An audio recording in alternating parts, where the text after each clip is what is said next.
Assalamualaikum warahmatullahi wabarakatuh. Perkenalkan, nama saya Novianti, NIM 1904010160, Prodi Ekonomi Syariah dari kelas X4F.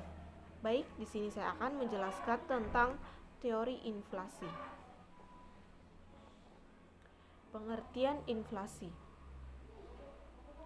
Inflasi merupakan proses meningkatnya barang harga-harga secara umum dan continuous varies, dan Sobol mendefinisikan inflasi sebagai kecenderungan meningkatnya tingkat harga umum secara terus-menerus sepanjang waktu. Dari pengertian tersebut dapat dianalisis bahwa telah dikatakan inflasi jika terjadinya satu kenaikan harga. Inflasi memberikan makna bahwa telah terjadi suatu kenaikan harga bila dibandingkan dengan tingkat harga pada periode sebelumnya. Yang kedua, bersifat umum. Kenaikan harga pada suatu komoditas tertentu menyebabkan harga-harga secara umum naik. Misalnya BBM, setiap terjadi kenaikan harga BBM, maka harga akan komoditas lain turut naik karena BBM merupakan komoditas strategis sebab memiliki efek berantai yang dapat menyebabkan harga pada komoditas lain. Selanjutnya yaitu teori inflasi. Teori inflasi, satu teori kuantitas dipelopori oleh Irving Fisher yang menekankan bahwa inflasi dipengaruhi oleh pertambahan jumlah uang yang beredar dan anggapan masyarakat terhadap kenaikan harga atau faktor psikologis. Yang kedua, teori Keynes. Teori ini dikemukakan oleh John Maynard Keynes, di mana inflasi terjadi karena ada sebagian masyarakat yang menginginkan kehidupan di luar batas kemampuan ekonominya.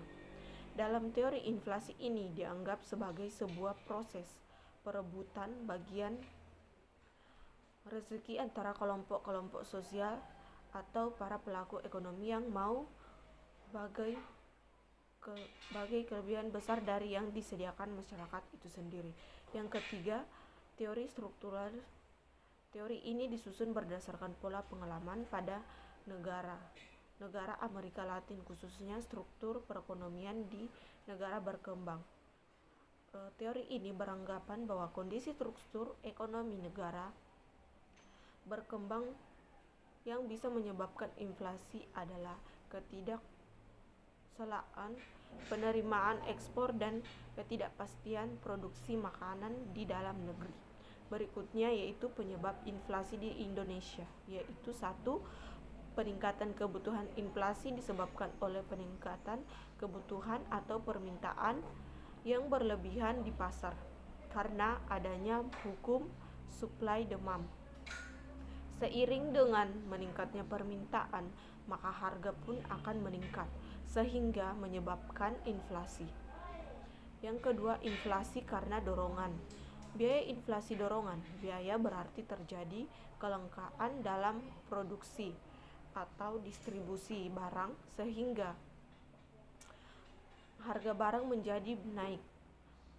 Berkurangnya produksi atau distribusi barang disebabkan oleh peningkatan biaya, misalnya dalam hal produksi barang.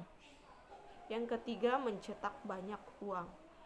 Apabila suatu bank sentral mencetak uang dalam jumlah yang lebih banyak, maka pasti akan menimbulkan inflasi karena jumlah uang yang beredar sangat memiliki peran dalam menentukan nilai mata uang tersebut. Selanjutnya yaitu dampak inflasi. Menurut Pratama Rajaharda dan menurut inflasi memiliki beberapa dampak buruk terdapat individu dan masyarakat, yaitu satu, menurunnya tingkat kesejahteraan masyarakat. Inflasi menyebabkan daya beli masyarakat menjadi berkurang atau malah semakin rendah, apalagi bagi orang-orang yang berpendapatan tetap. Yang kedua yaitu memperburuk distribusi pendapatan bagi masyarakat yang berpendapatan tetapi akan menghadapi kemerosotan nilai-nilai dari pendapatannya, dan pemilik karyawan dalam bentuk uang akan mengalami penurunan juga. Yang ketiga, terganggunya stabilitas ekonomi. Inflasi mengganggu stabilitas ekonomi dengan merusak pemikiran atau ekspektasi kondisi masa depan pelaku ekonomi. Kebijakan dalam inflasi, yaitu kebijakan fiskal. Ada dua kebijakan, yaitu satu, meningkatkan pajak tinggi. Pajak yang dikenakan pemerintah terhadap pendapatan, maka semakin kecil konsumsi masyarakat. Yang kedua, mengurangi pengeluaran pemerintah. Mengurangi pengeluaran pemerintah menimbulkan efek yang cepat dalam mengurangi pengeluaran dalam perekonomian. Selanjutnya yaitu kebijakan moneter.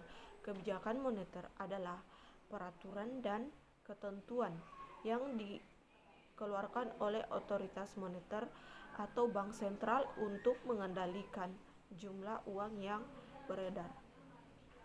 Demikian materi yang bisa saya jelaskan.